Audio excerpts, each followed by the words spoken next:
I will begin by a quotation from a book written by G.H. Langley.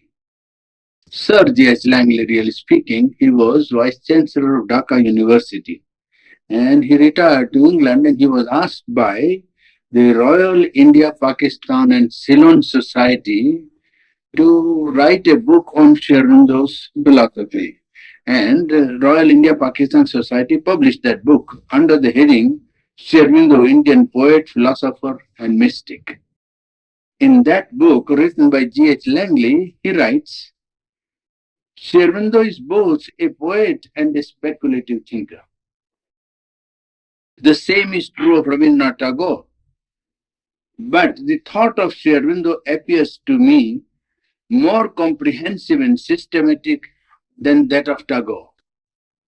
I give this comparison just to show that students of thought, people who judge philosophy, will have, without becoming devotees or disciples of Sherwindo, have given him a sort of a place in their arrangement of philosophical contribution, which I think the ordinary man should notice. You see, that it is by somebody who didn't belong to Sherwindo's group of disciples or devotees. You see, while here is somebody else also, one whom you know very well, I think, at Stanford University, Frederick Spiegelberg.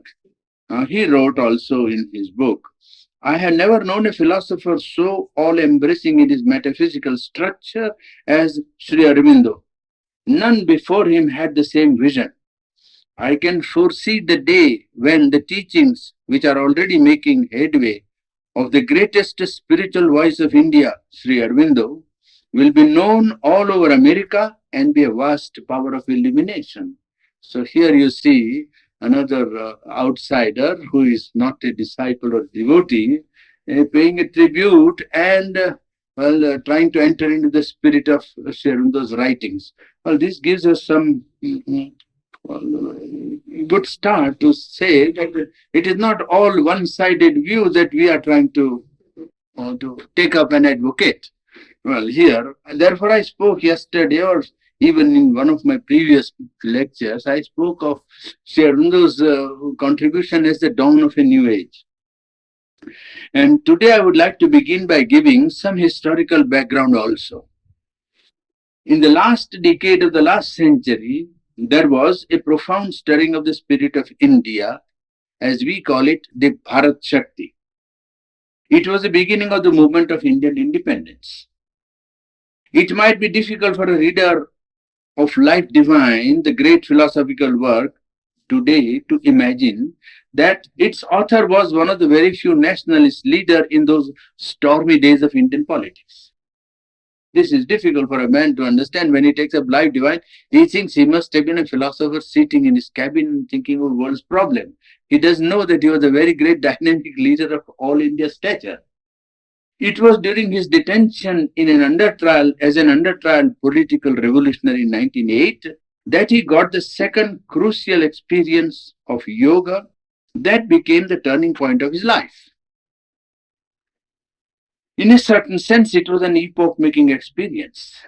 And he gave expression to this experience at a meeting in Uttar Para in 1909. This spiritual experience in jail turned his mind to a problem of far greater magnitude than winning the freedom of the country. Subsequently, though invited several times to lead the political movement, he politely declined. The honor because of his single-minded devotion to the pursuit of spiritual problem of man. Now, I give this historical background in order to bring to our mind the facts that Life Divine is not an armchair philosophy. It's not a mere academic product. It is the result of an earnest and single-minded search for truth extending over 40 long years by one of the most foremost intellectuals of our time. It is important to note that the author not merely thought but lived the vision of the reality, and it is the solid work done for many years that has enabled him to make a lasting contribution to thought and life of humanity. It is necessary that the present generation should be made aware of so varied and valuable contribution, because that would enable it to solve the problems of today and of the future. The life divine ushers in the dawn of a new age. We are told by many leaders of thought today that we are living in an atomic age, in the space age, age of cosmonauts, the age of technical advance. And it seems at first sight natural that it should be so named because of the vast economic changes which it has brought about and is even now bringing about in the individual and collective life of man. Now, this scientific outlook has given a new concept of collective life by showing the possibility of ameliorating the material condition of the masses all over the world. Man has established himself as the undisputed king among creatures of earth. And he is expanding his physical consciousness to outer space. He is claiming outer space as his domain. Mind has succeeded in mastering material energy by the knowledge of its processes. Even with regard to mind's control over material energy, long ago, Sri Aurobindo laid down a fundamental principle indicating the nature of the new age of conquest, even of matter. Conquest not dependent always on gross physical means and processes, but the conquest of the spirit matter by spirit. We shall come to it sometime after. Now, the control that man has attained over nature at present is the control of mind and of life force, which are themselves not final realities but instruments of the spirit. He writes in the Life Divine, there is always a limit and an encumbrance. The limit of the material field in knowledge and encumbrance of the material machinery in power. But here also the latest scientific trend is highly significant of a freer future.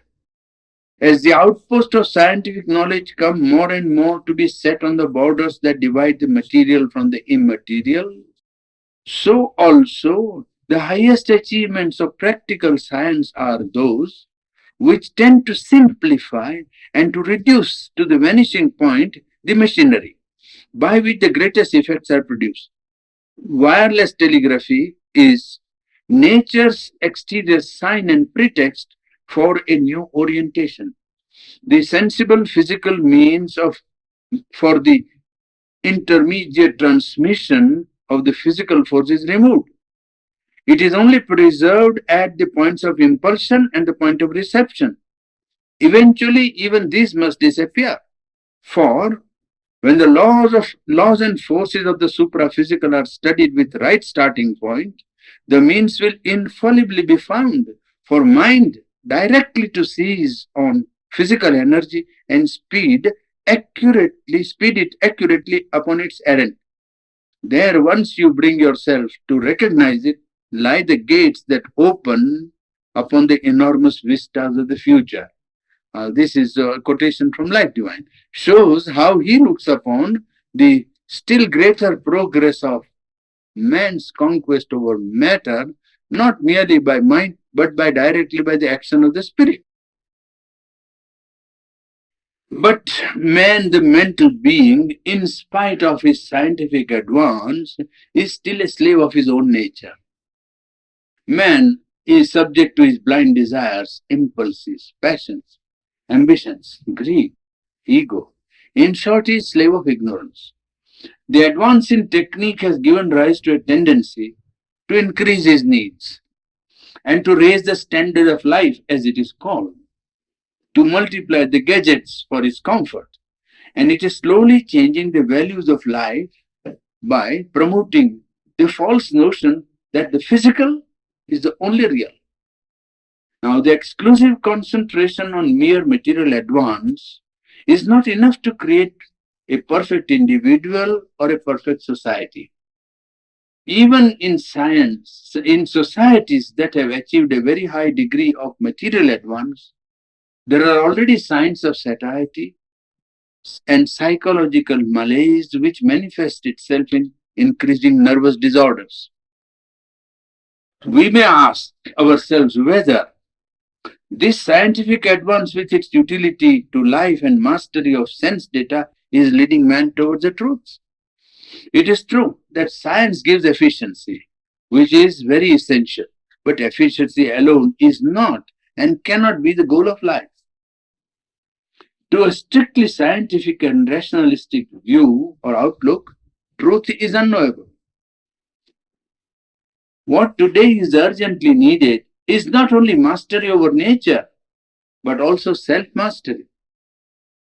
The application of scientific advance to collective life has put into man's hands such a tremendous reservoir of material power that without a corresponding inner transformation of his nature, man would not be able to make a real advance in his culture.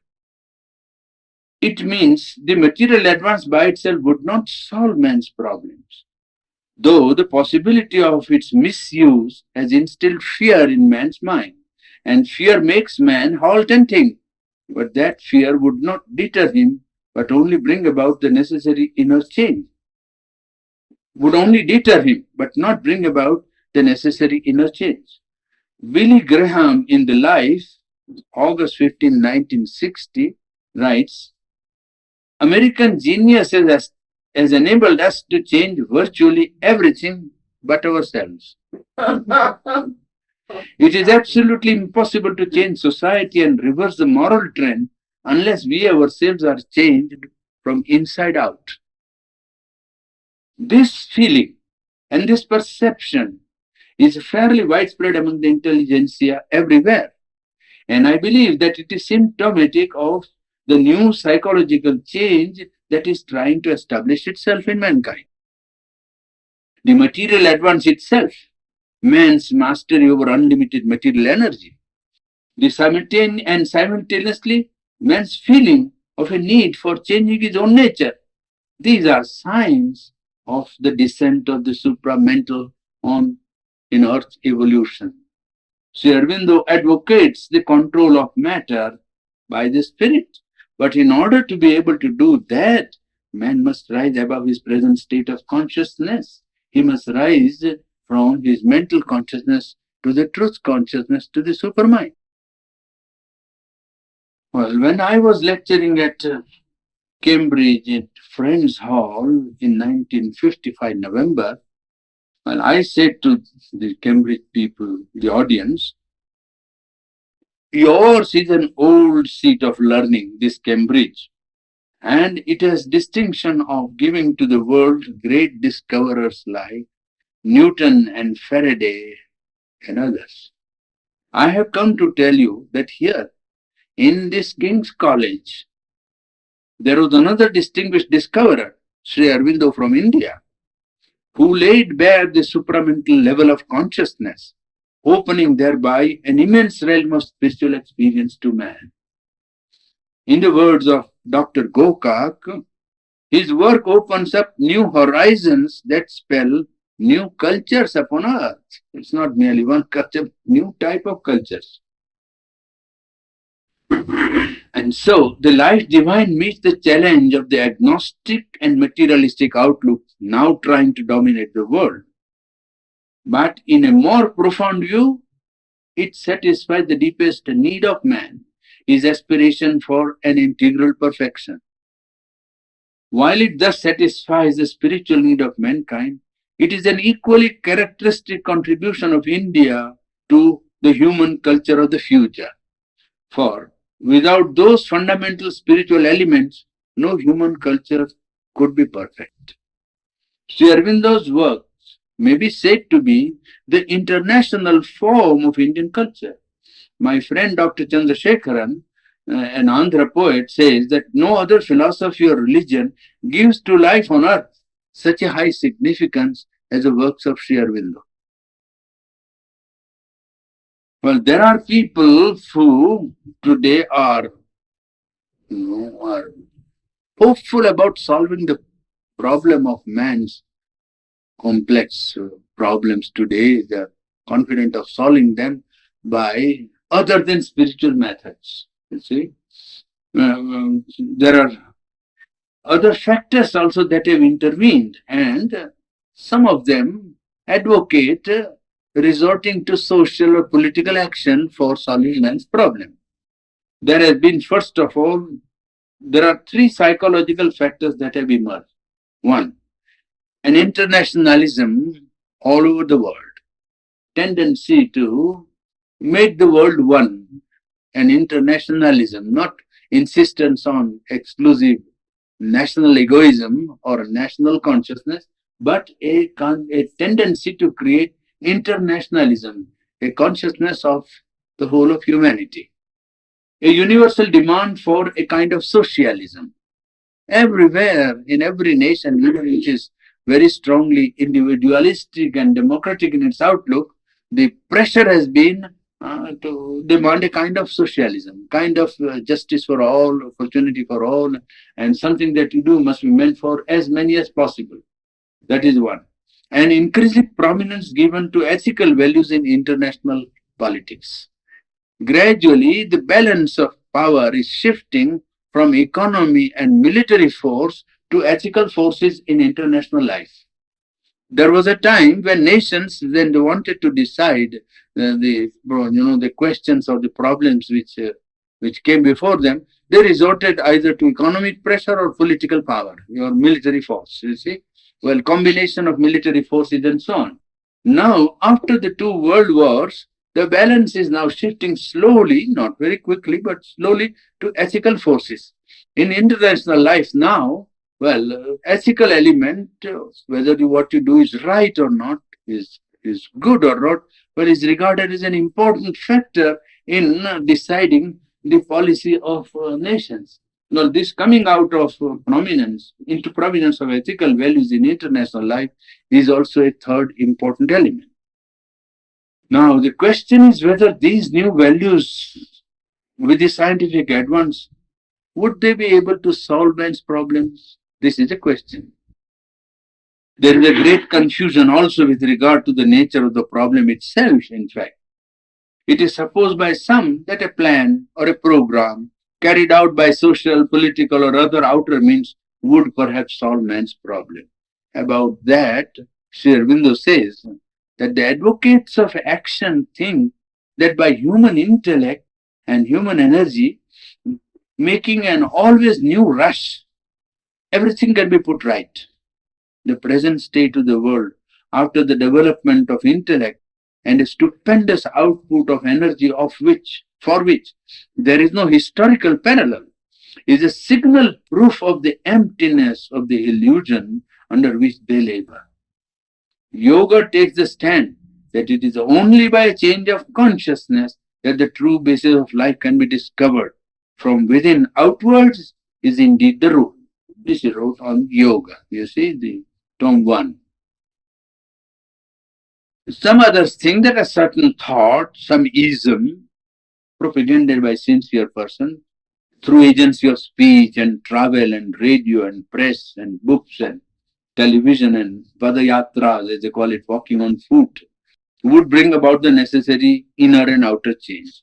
It is true that thought, idea, or an ideal, or some program of social or economic change, these are great powers for effecting a change in life.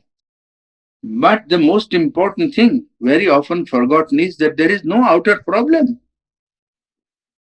The problem is not outer, the problem is inner. The problem is man and his ignorance. Well, the next question then is it possible to attain perfection with the faculties which man possesses at present? Sri Aurobindo shows that man must ascend to the supermind, to the truth consciousness, if he is to attain perfection.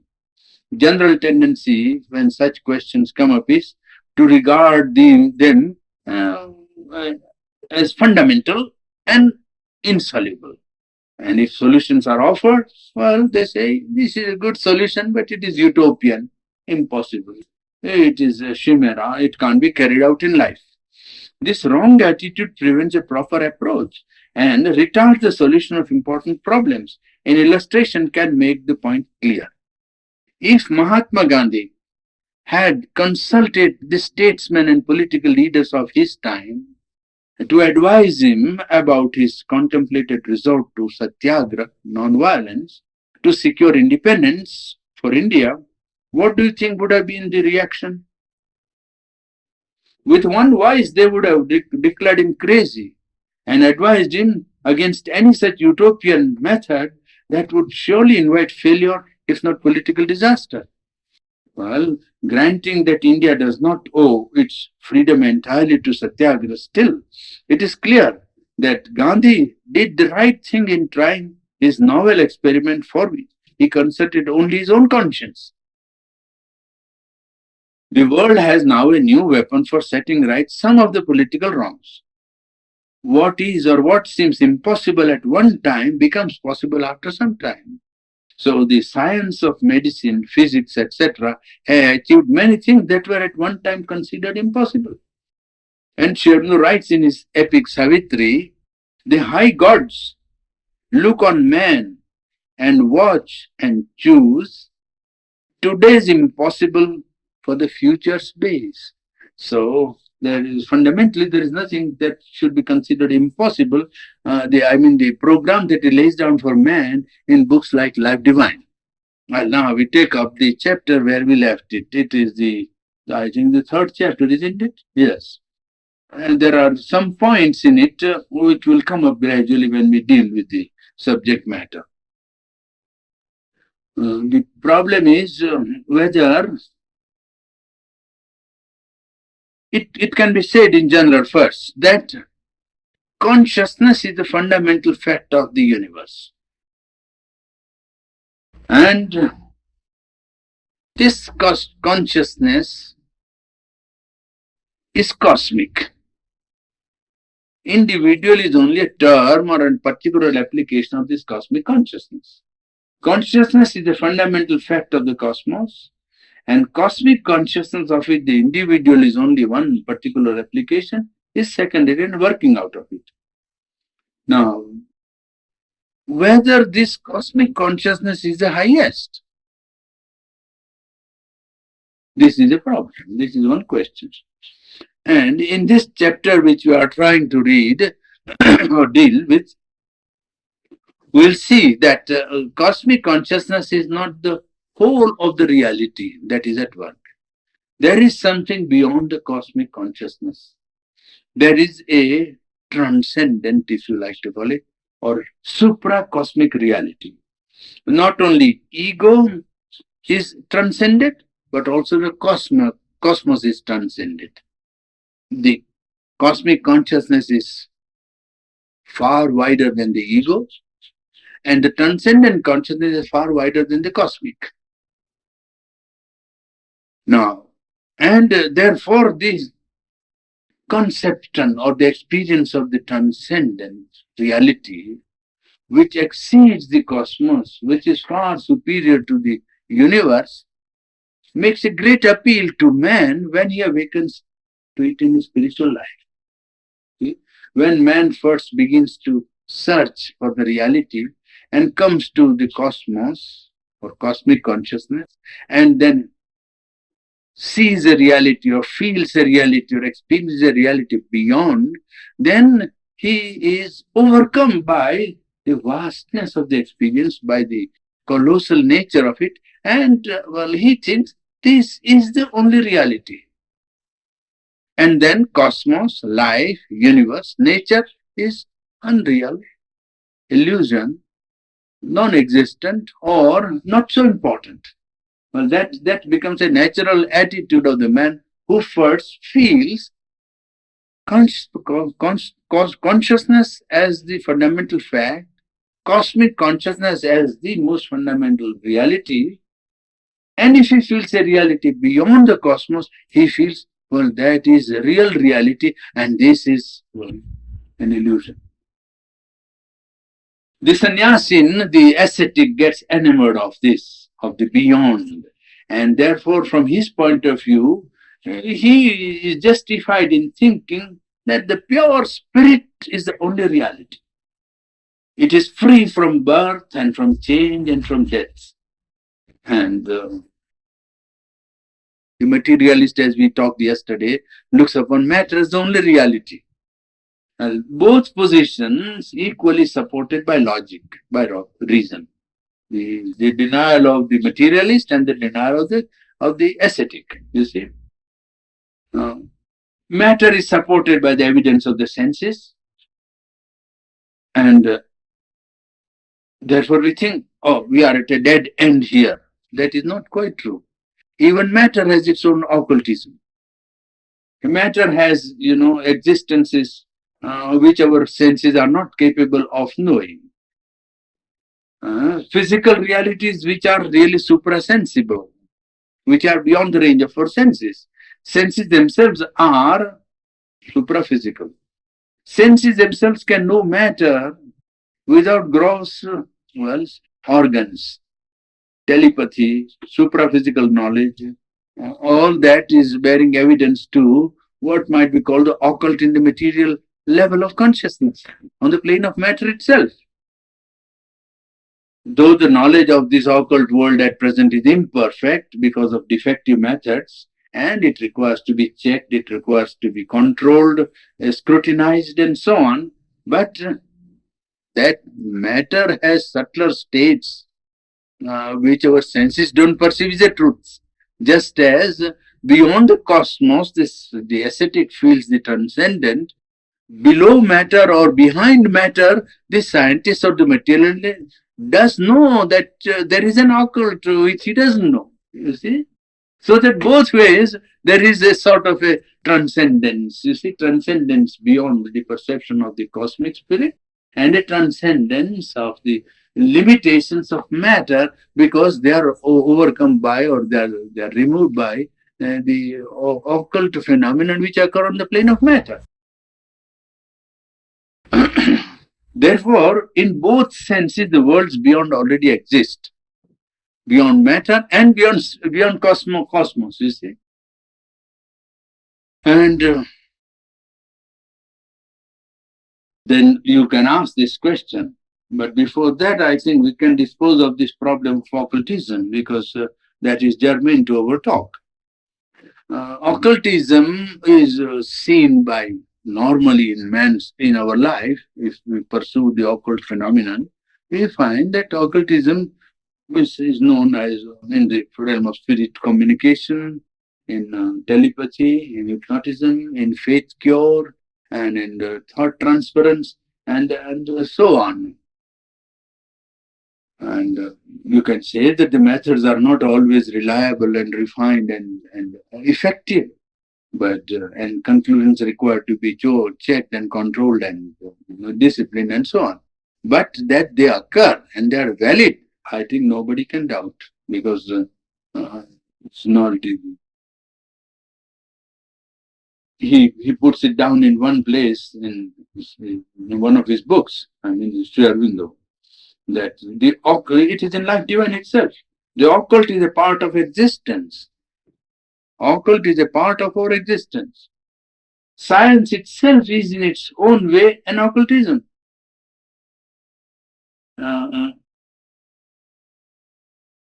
For it brings to light the formulas which nature has hidden, and it uses the knowledge to set free operations of her energies which she has not included in her ordinary operations, and to organize and place at the service of man her occult powers processes, which is physical magic, in fact. You see? So that occultism is not merely a spiritual in its, even the physical part of it is occult. The question arises now, is cosmic existence then real? Transcendent beyond is the ultimate reality. Matter and below matter, below the transcendence of matter, there is some unknown X at work. In between, you feel the cosmic consciousness. Now, is this real? Because the ascetic refuses to believe this as real. So there is a logic and intellectual process to be is formulated by the ascetic to show that the cosmic consciousness is not real. Is the cosmic consciousness real? And then, if that is also a question, second question is, what is the value of human life?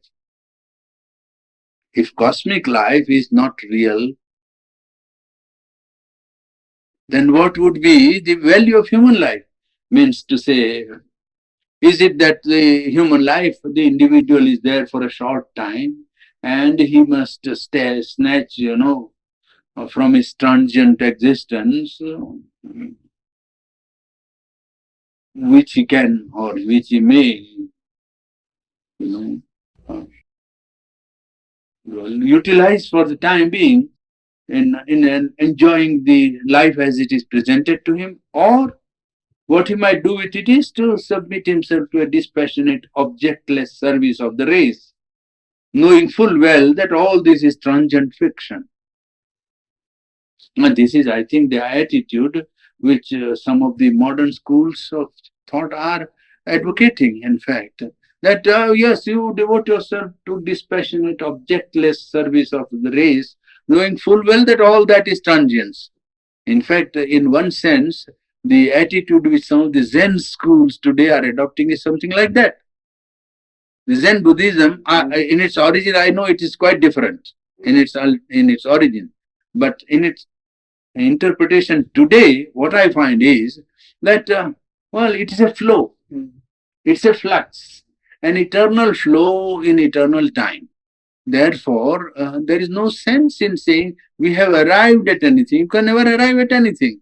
It is a movement, and you are in the movement. You are on the flux, on the crest of a wave, and that wave is moving and passing away. That's all that is happening. You realize that, and in that movement, you either enjoy yourself if you like.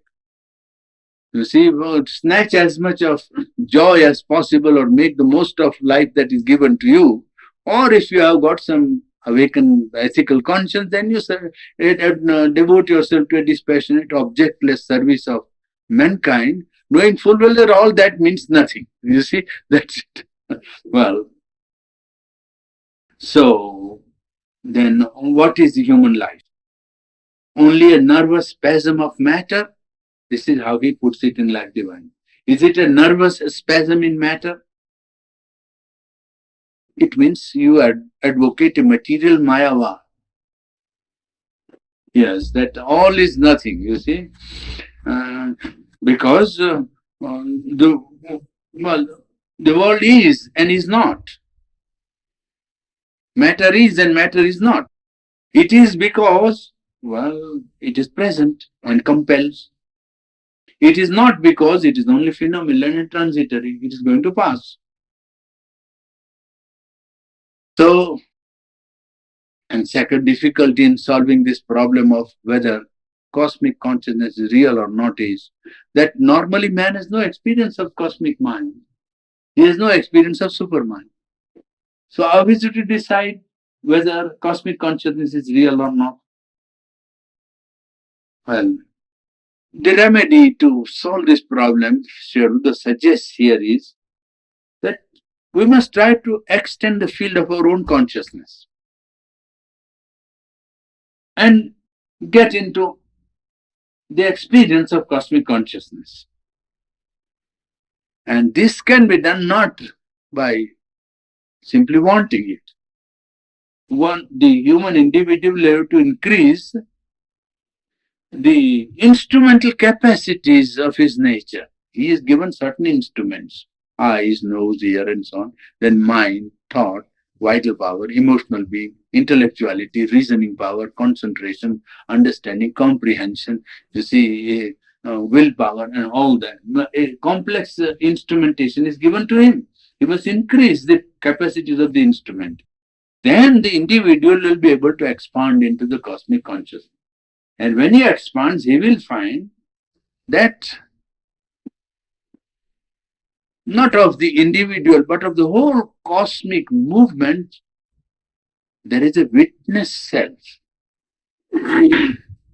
One who sees, observes, comprehends all that is happening. Well, this witness that first start as mere witness is really the Lord that first makes himself felt to the human consciousness. When from the ego expands into the cosmic consciousness, he first realizes a witness self, a self that watches not merely the individual nature, but the whole cosmic movement. That is, then you say that modern psychologists also admit cosmic consciousness. But psychology of the East knew this as a reality because they knew that matter is only one working out of that cosmic energy which is at work. One power of cosmic consciousness is matter. Another is light. Third is mind. The same existence. And you will say, but when man has expanded into the cosmic consciousness, realize the witness self, what is the a test that he has actually had it? Yes, the test is that he will be able to live in other consciousness, to be able to identify with, well, the content of what today is other consciousness. He began with an individuality, an acts. Well, he expands out into cosmic consciousness.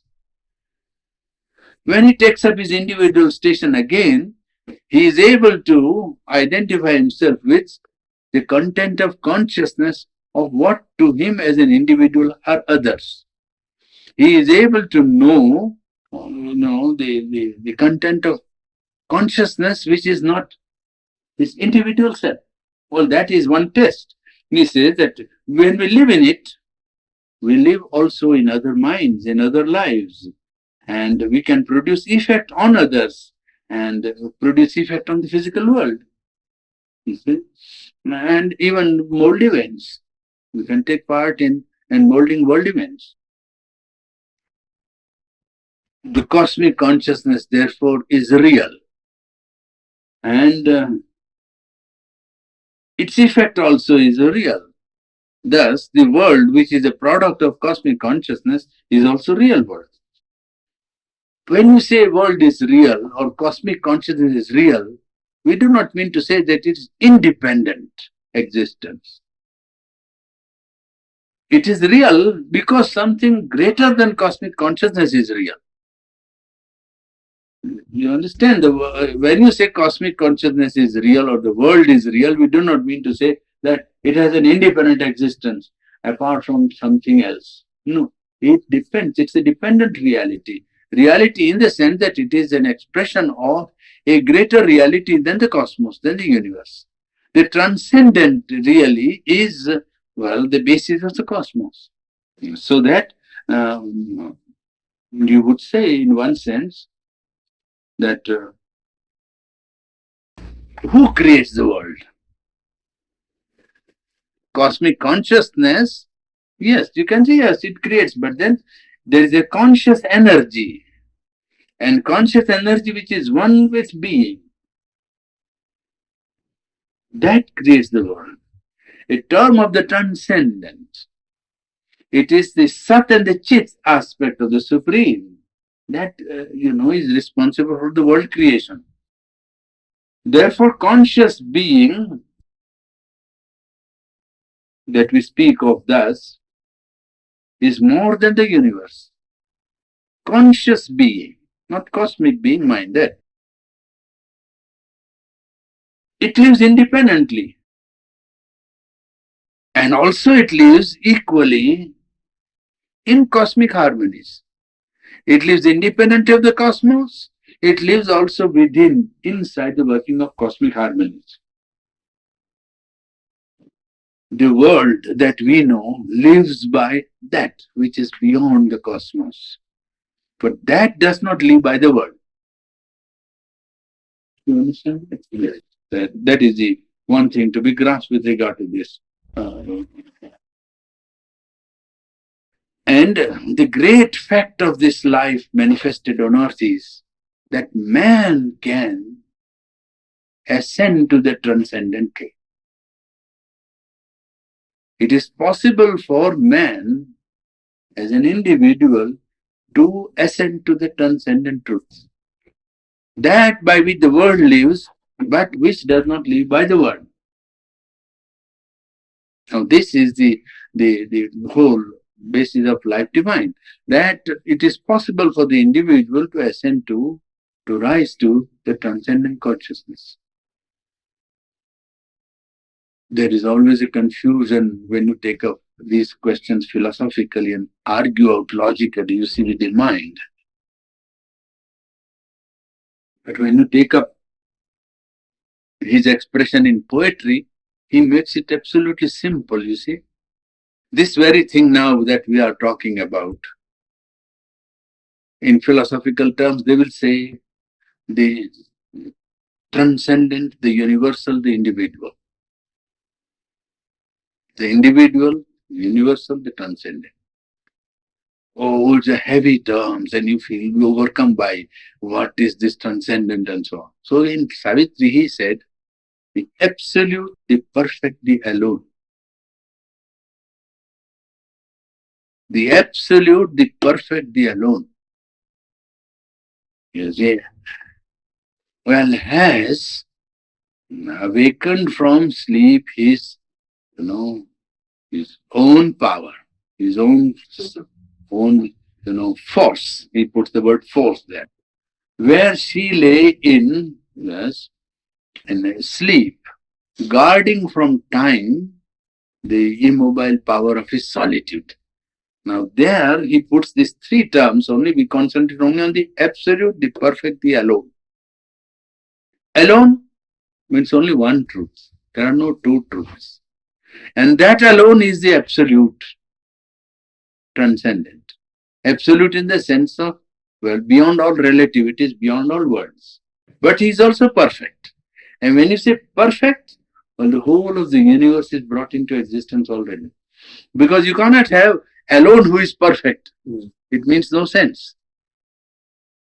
One and alone who is perfect means nothing. Perfection means, by the side there is relative perfection or imperfection. Then only perfection is the meaning. So that the absolute, when he becomes perfect or manifests perfection, well, already the universe is there. The cosmos is already there. Only at present it is not perfect as he is perfect. And the problem of man is how to arrive at that perfection, which is already there. Well, if we take up that attitude, then this ascent of man to the transcendent becomes comparatively simple. And because when you speak of something transcendent, at once the mind says, well, when you transcend, you reject what you transcend. You reject what you transcend. Now, this is the general tendency of human mind and intellect, that you say you transcend the cosmos. It means you reject the cosmos. When you get into the transcendent, cosmos has no sense afterwards to you. That is how. So he gives an argument, comparative argument, and says, well, mind. We know mind. And mind transcends life. Animal life, insect life, vegetable life, and mind. Now, mind transcends life, but does not reject it. Is it not? Our mind transcends our life, but our mind does not reject life. Well, in the same way, when he is only giving a parallel to make one understand that because there is transcendent, there are philosophies that say that therefore you must reject cosmos. Because that is the only reality. The reality is there above. And this is unreal, therefore to be rejected, to be renounced. Well, there he argues in this chapter whether transcendence should mean rejection. And you see, because the argument is the spirit is pure, luminous, without sinews, without duality, without division. This is the pure self of Advaitins. They will say it is inactive Brahman, it is a transcendent silence, as he puts it in Life Divine, you see. And therefore you are brought face to face with unreality of the world. Because the experience of the transcendent is so powerful that you are overcome. Such a great reality, such a powerful, pure, luminous consciousness without sinews, without duality, and so on. Well, in this perception of this powerful experience coming to man, tends to promote in him the tendency to refuse the world, to refuse life, refuse the cosmos. From this proceeds the refusal of the ascetic, you see. And in India, this has been a very great factor because many people had the contact with the transcendent or some perception of it, and the one result that they advocated was rejection. There is and the shadow of rejection of life has dominated Indian life for many years and made life poor. You see, it is that which made them really feel what was there after all. And if you want perfection or delight or knowledge without shadow of ignorance, well, you have to go to Brahmalok, you will say, or you have to go to Vrindavan, you have to go into Nirvana if you are a Buddhist. You see, get away from this which is working here, which is manifesting here. And these are all beyond the world. And where separate experience is lost in a featureless unity of undefinable existence. In that experience, all separate experience of the individual is completely lost and lost in a featureless unity of an indefinable existence.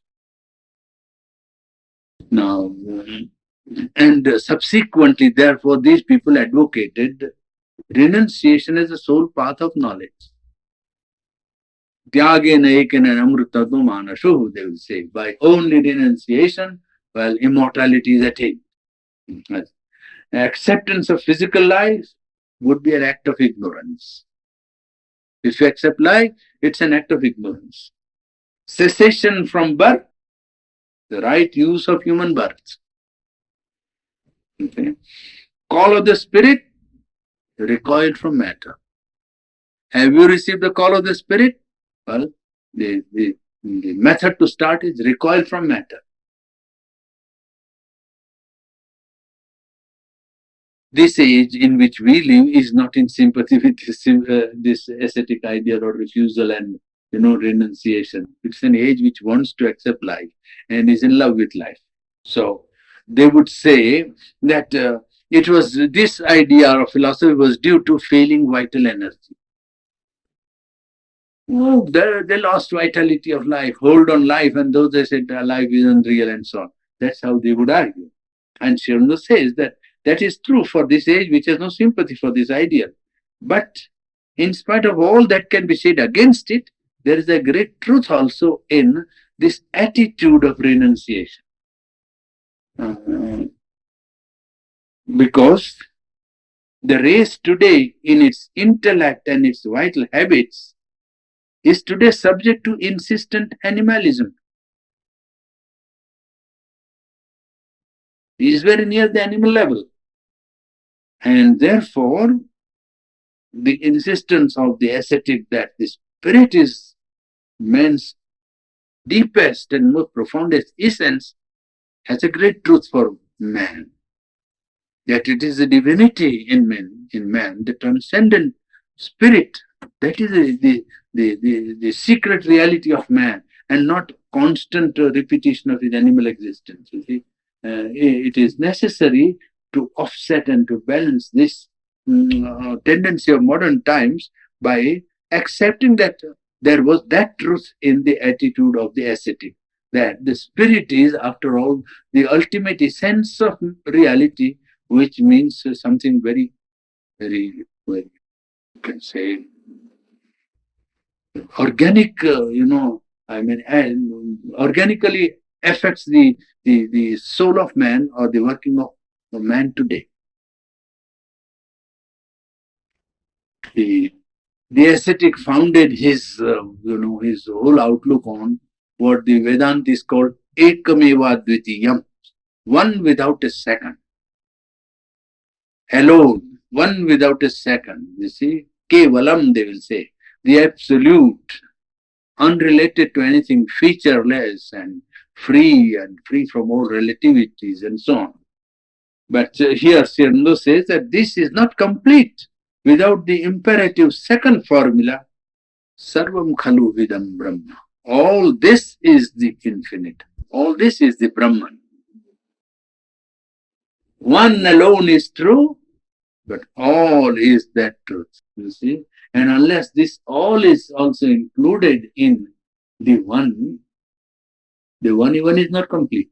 You see? Yes. Yes. This attitude of the transcendent as the only real, you see, understands the truth of the divine as spirit. But this exclusive insistence on the reality of the transcendent does not give us the meaning of the divine descending in matter. He has not understood the significance of this descent of the divine into matter. He has only understood the truth in the spirit. As materialism, as we told you last time, served the end of the spirit, so this renunciation or the ascetic's refusal to accept the world or matter also has rendered service to life. Because if you study cultures, you will find that capacity to give up things is always found in anybody who was great. Greatness is achieved by men only when there is a powerful element of, capacity to renounce, capacity to give up things. Otherwise, in life, one does not, attain greatness. So that this element, which if you drive it to the last and reject life, is harmful. But if you admit it as a necessary element, you will see that it renders a great service to life. By pulling out life from the downward gravitational pull of animality, from the pull of desire and ambition and ego, it makes it renounce all those elements of ignorance. You see, there the renunciation, eliminates from human nature all the elements of ignorance, all the elements of imperfection. Then he is able to embody some perfection. That is why he says that no greatness is generally seen without some power of renunciation in one who attains that greatness. Well, how shall we then, he says, solve the problem of the opposition between spirit and matter? This so-called contradiction. Shall we try to arrive at a compromise? Say something of the spirit, something of matter? He says that compromise is a bargain and it is not a correct solution, or reconciliation is what is wanted. An integration and a reconciliation. And this reconciliation can be found by trying to see this cosmic consciousness as a meeting place of matter and spirit. The transcendent beyond cosmos and the matter, which is the product of the inconscient. The inconscient and the superconscient, so to say, seem to meet in cosmic consciousness. So he says, well, if you want to seek a reconciliation between spirit and matter, the meeting place is cosmic consciousness.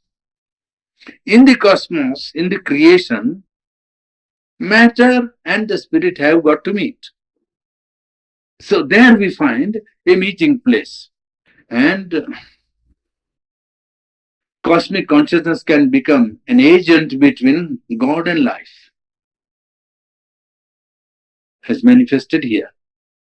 Both are divine. And this cosmic consciousness also is active Brahman and also passive Brahman. They are not two different things.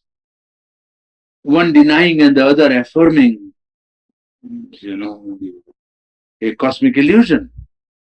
When you say cosmic consciousness has behind it a tremendous silence, Said, yes, quite right. The Brahman manifested as the universe has a silence which is eternal, but this silence is, you can say, it is from this silence that the word or expression proceeds. That is how the Bible starts. In the beginning was a word. Now, this word that you say is nothing else but expression. This word came out of the silence. Silence is not against expression. Silence is not zero. Silence is not void. Silence is holding back the content of consciousness from expression. When you are silent, you don't sink into unconsciousness. You are fully conscious. Only you do not allow the content of consciousness to express itself, either in thought or in impulse or in language or in idea. You don't allow it to come out, but you are fully conscious. I mean, silence is consciousness held back from expression, isn't it? Yeah. So here he says that from this infinite silence of the Brahman, the cosmic consciousness, right, the word proceeds, the expression proceeds. That which was hidden in the silence comes out in the word. What comes out in the word is not something outside, it is from within. What was there comes out. It is the eternal passivity that makes everlasting activity of innumerable cosmic systems.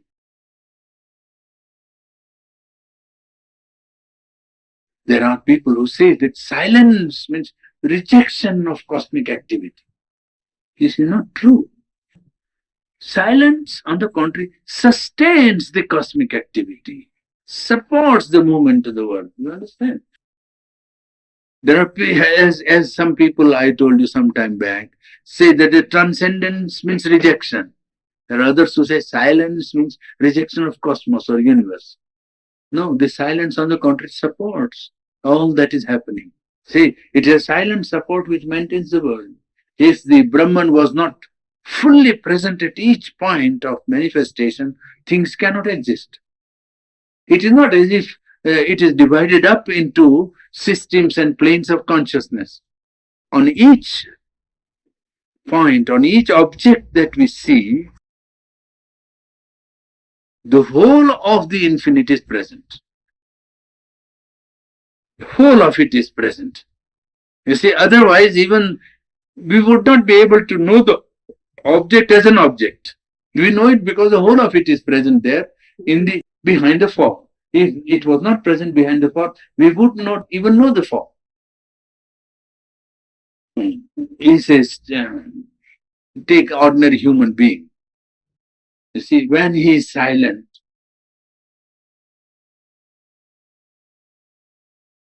he is not devoid of his energies and powers.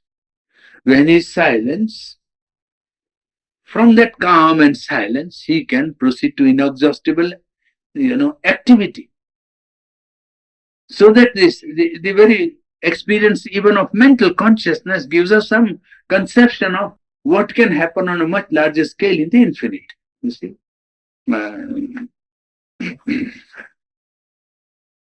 the systems of thought have ended by turning this silence into non-being. They have turned the silence into what they call non-being, asat.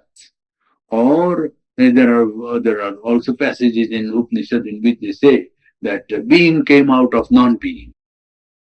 You see, what is it?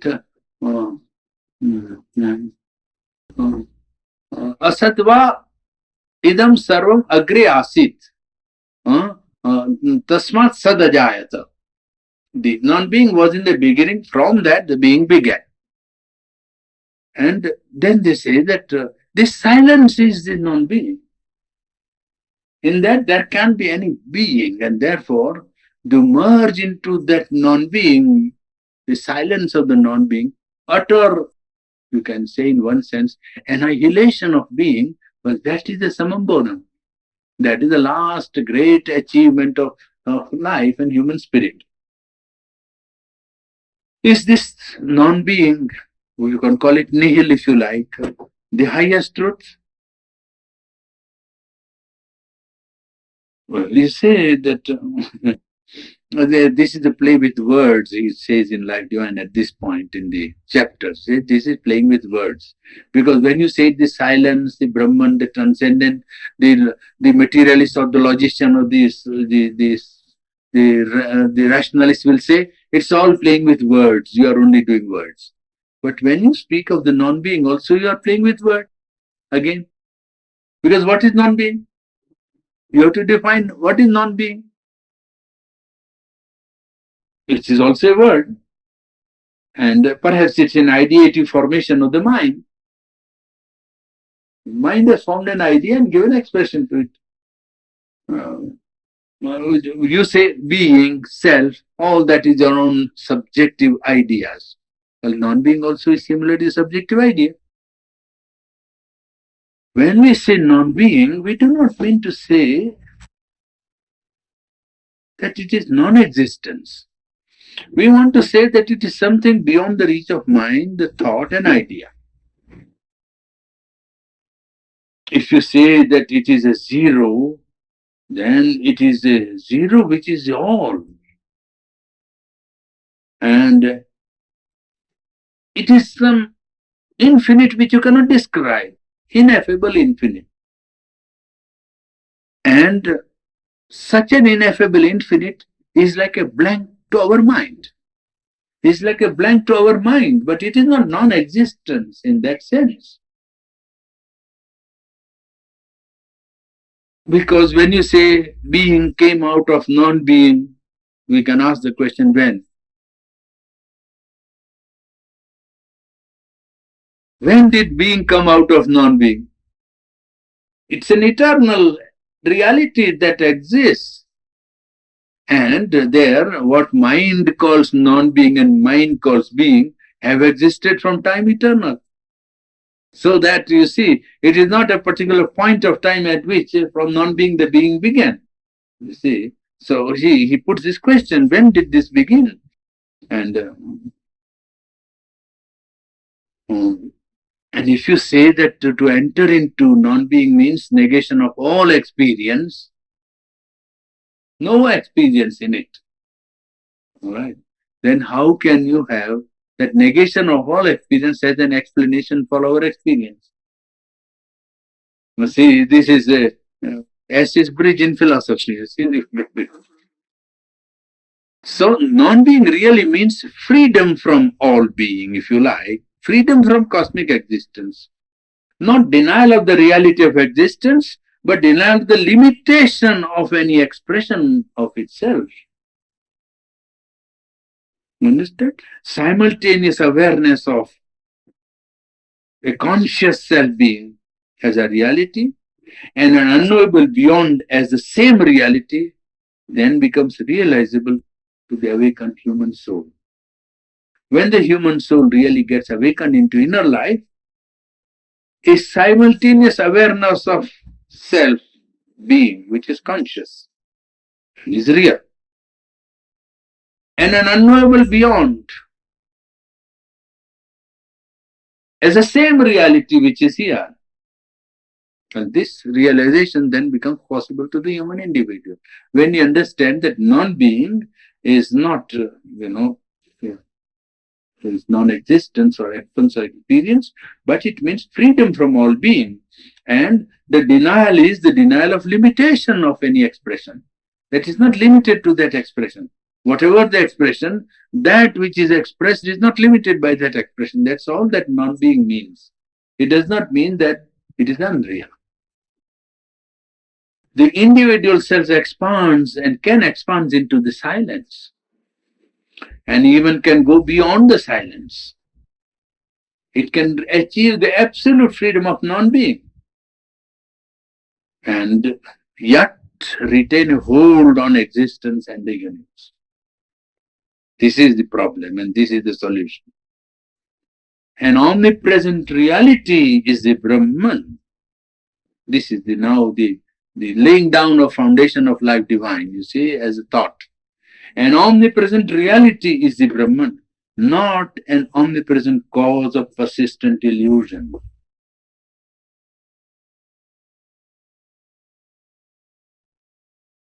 If you say self alone exists, then you must also say equally all is a self.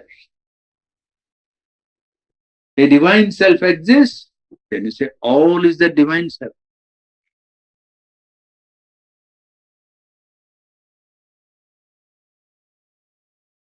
How was this one, how was this self compelled to manifest or create or express this universe?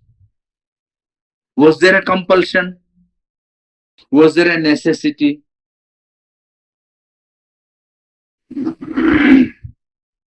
Something happened and the self had to submit unwillingly to something partial within its own self, something which is hostile to its very being, so that ignorance, suffering, pain, all kinds of the suffering to man came out of it. Ignorance resulted. Was there a sort of what you call compulsion, necessity, something which it did not want to do and was compelled to do?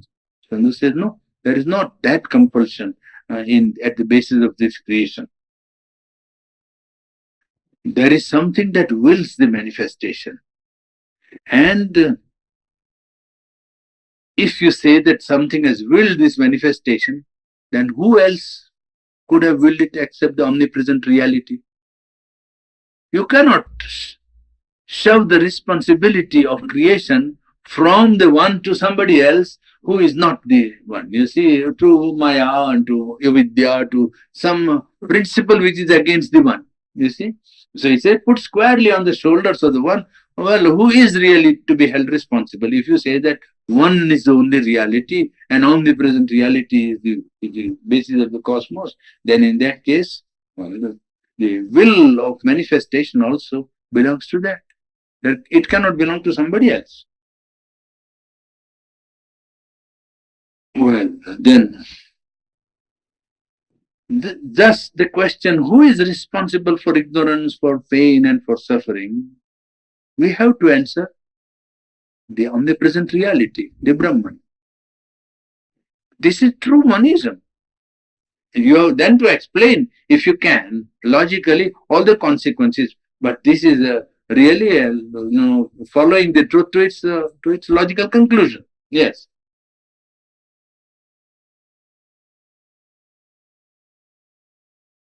Only one Lord, therefore, is admitted in the scheme of life divine. Brahman is a base, it is a continent, it is the material of the world, an omnipresent reality. Non-being and the world or universe are two ends, but not negations of itself. Existence, consciousness, and bliss are different states of that one reality. Conscious existence, supreme intelligence, self-existent bliss, Satchid Ananda, well, that is the basis. That is the reality which is at work in the cosmos, which is beyond, is in the sense of not being limited by being, is non-being, but is also at the same time, well, support and continent of all being. Well, if you begin to accept these truths with faith in the mind and with this logic that is given, then he says that if you pursue this process and follow yoga, you will find that you're accepting it on faith will be fulfilled or justified by your experience. You have this much logic given to you. He says, now you say, but I don't know, I only have logical understanding. He said, yes, have faith that this is true. And with this faith, if you pursue, she says that you will come to an experience which will justify this faith of yours and turn it into experience. You see.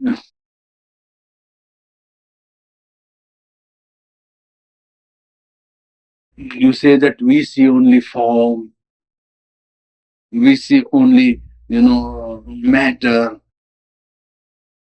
Yes, that is true. You see only form and you see only matter. But they are true and valid only as shape and substance of the manifestation of that which is incorporeal, that which is immaterial. You have to realize in mind or logically understand that form and matter are valid not because they are form and matter, but because they are shapes and substance of manifestation for the incorporeal and the immaterial. It is that which is really what they express. You say we see only life.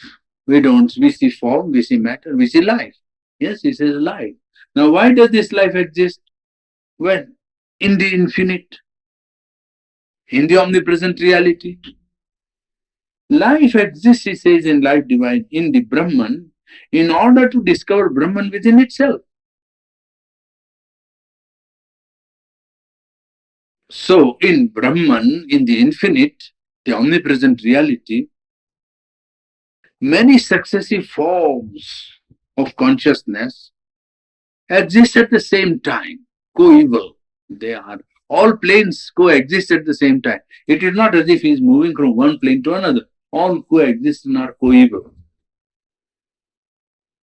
And it is all embracing, containing the individual and the cosmos and related to each other. It is also transcendent, but transcendent not in the sense of being separate. And I give you the argument that mind transcends life, but mind does not abandon life. In the same way, when the infinite omnipresent reality transcends the universe, it is not separated or does not reject or is not necessarily bound to be unrelated to the cosmos. Yes. It is more than, yes. For the mental life and spiritual life, we are not completely given for physical life. So the individual can remain in identification with the cosmos and with the transcendence, and yet retain his hold on his individual mold. The cosmic, the transcendent, when it transcends the universe, embraces the universe also. And this universe, when it is greater than the individual, embraces and includes the individual. You see? Cosmos transcends the individual but includes him. In the same way, that which is beyond the cosmos, embraces the cosmos. Individual is a center of the whole universal consciousness. And liberation of the individual is the keynote of definite divine action. When the individual is liberated, it is due to a definite divine action. And it becomes it is a divine necessity which is fulfilled when the individual is liberated. Because he becomes a point of light. The individual becomes a point of light. You see, of self-manifestation in the many. And with that one point of light, the self-manifestation in the many of the Supreme begins to emerge, begins to come into expression. When it takes a one point of light, well, it becomes a self-manifestation of the one, and then it multiplies into other and many. Therefore, the individual, the cosmic, the transcendent, that means the all,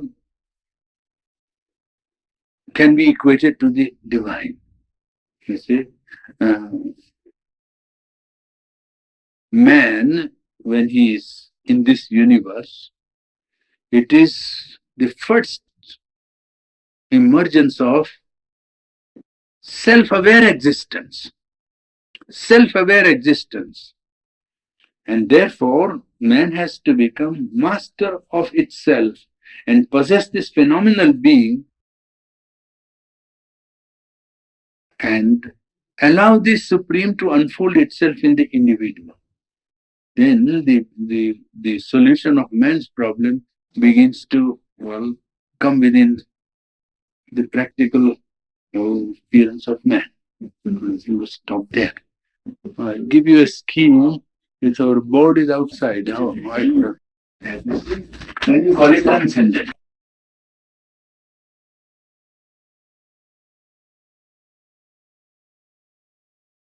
Cosmic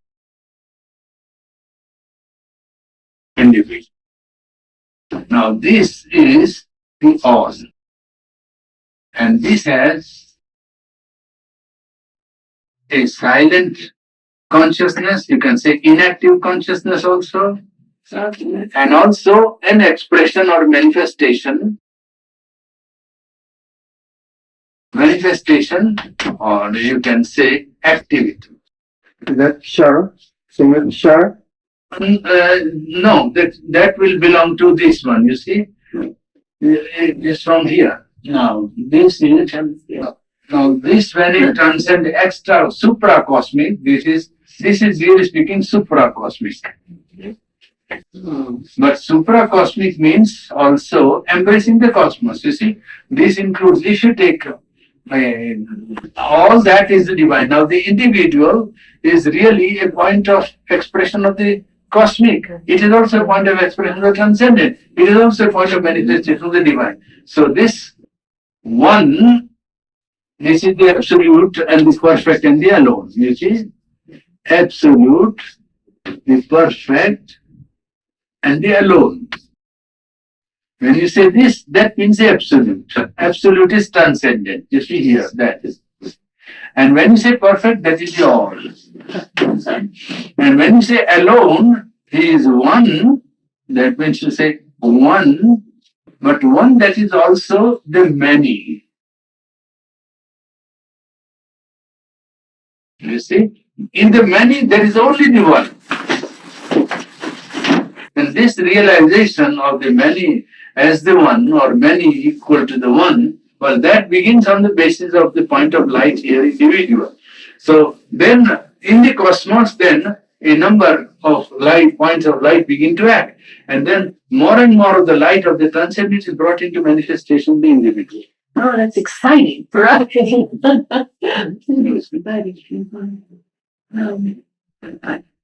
you leaving that up there for a little while? I'd rather copy this with on the other way of the page. And omnipresent reality, you take other omnipresent reality.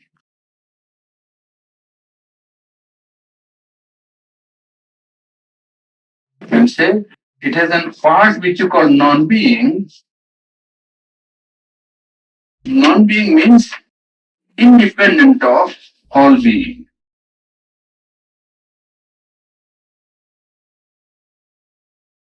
All existence, you can say. Non-being is not non-existence, you see. Now, omnipresent reality, therefore, includes, you see, manifestation. And if you take manifestation, then in this manifestation, you will have to include, you see, truth world.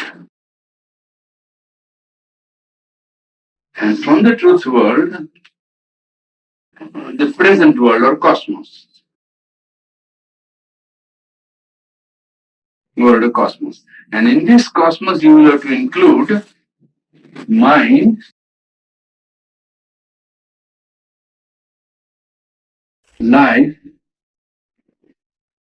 and matter. Now that is the process of descent of this divine.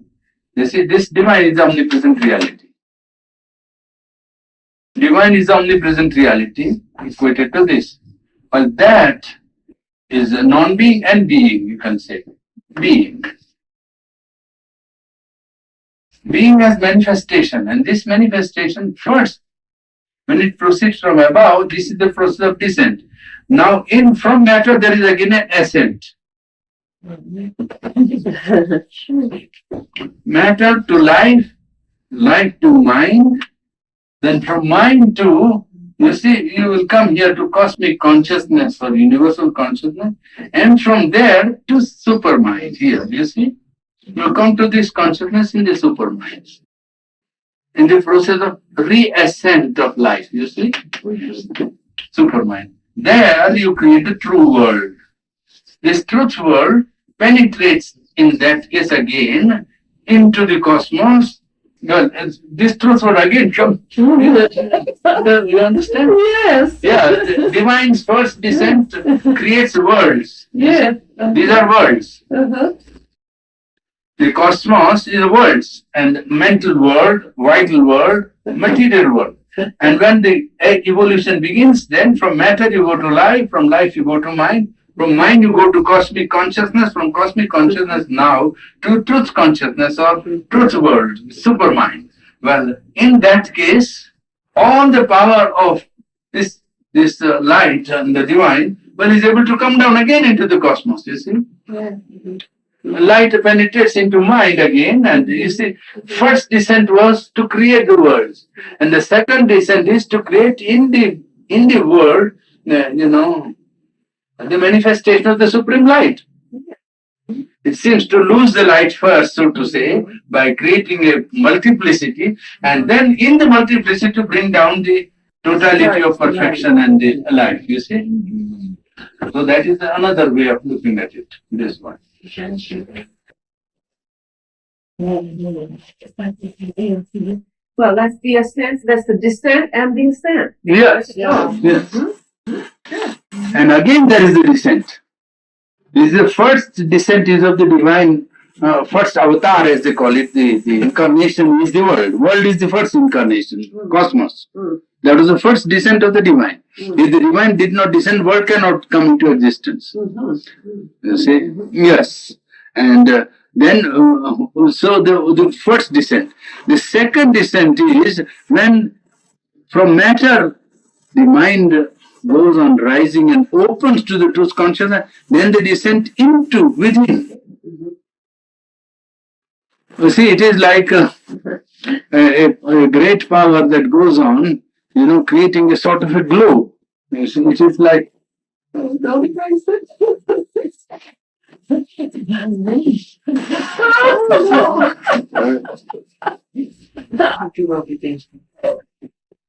I haven't looked at Why just in terms of You see, the descent is, you can say, like a global, you see, movement. That is to say, if it, hard to put on them. Hard to put on the flat surface. Yes. Yes. Yes. Broken. Yes. You see? Now it goes on creating. And then there is infinite individuality in each. You see descent. And now the total that covers this whole, this is all included, you see, Yes. in the one. This is all included. Now, this is, for instance, the first step, the second step, the third step, 7 steps like that. Each is a world and universe. Now, in each one point in the universe again, the light of this, penetrates and expresses itself so that each becomes a conscious center of expressing this one. That's why the world was made in 7 days. Isn't it? That's why it says it was made in 7 days. 7 steps.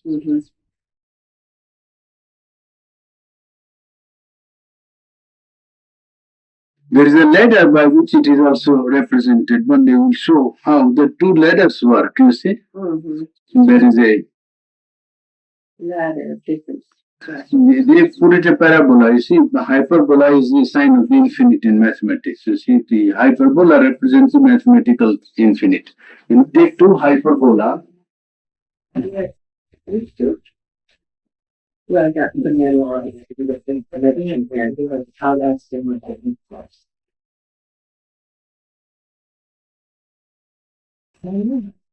But hyperbole are open on the ends, aren't they? You see, now you put this one ladder is of descent.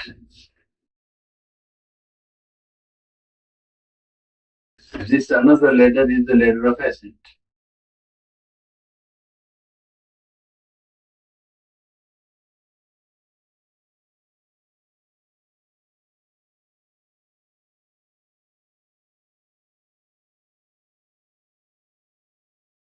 When it descends, at each point it creates a cosmos, creates a universe. You see? So you call it infinite like that, you see? At each point there is infinite. And when it ascends, then in each individual it tends to manifest the infinite. So when it ascends, this step corresponds to this step. Do you see? When this ascends from here below, the human being or the here, then he stands here and contacts this world, universe. You see? When it comes here, well, he contacts this world again. You see, like that. When it arises here, he again is contact with this world, with the divine is created while descending. And in the point of ascent, when he is in the mental consciousness, now he has to rise here, where he really opens out into this higher parabola. How far up is the mental consciousness, Purani? How many steps? Here, the third step. Third step. Three. Matter, this is life, and this is mind. Now this is, you see, beyond mind is this hyperbola. So when mind breaks into this step, fourth, then it goes into this higher hyperbola. And then all that power of that begins again to descend into this. Yeah, each time takes it up. I'm sure.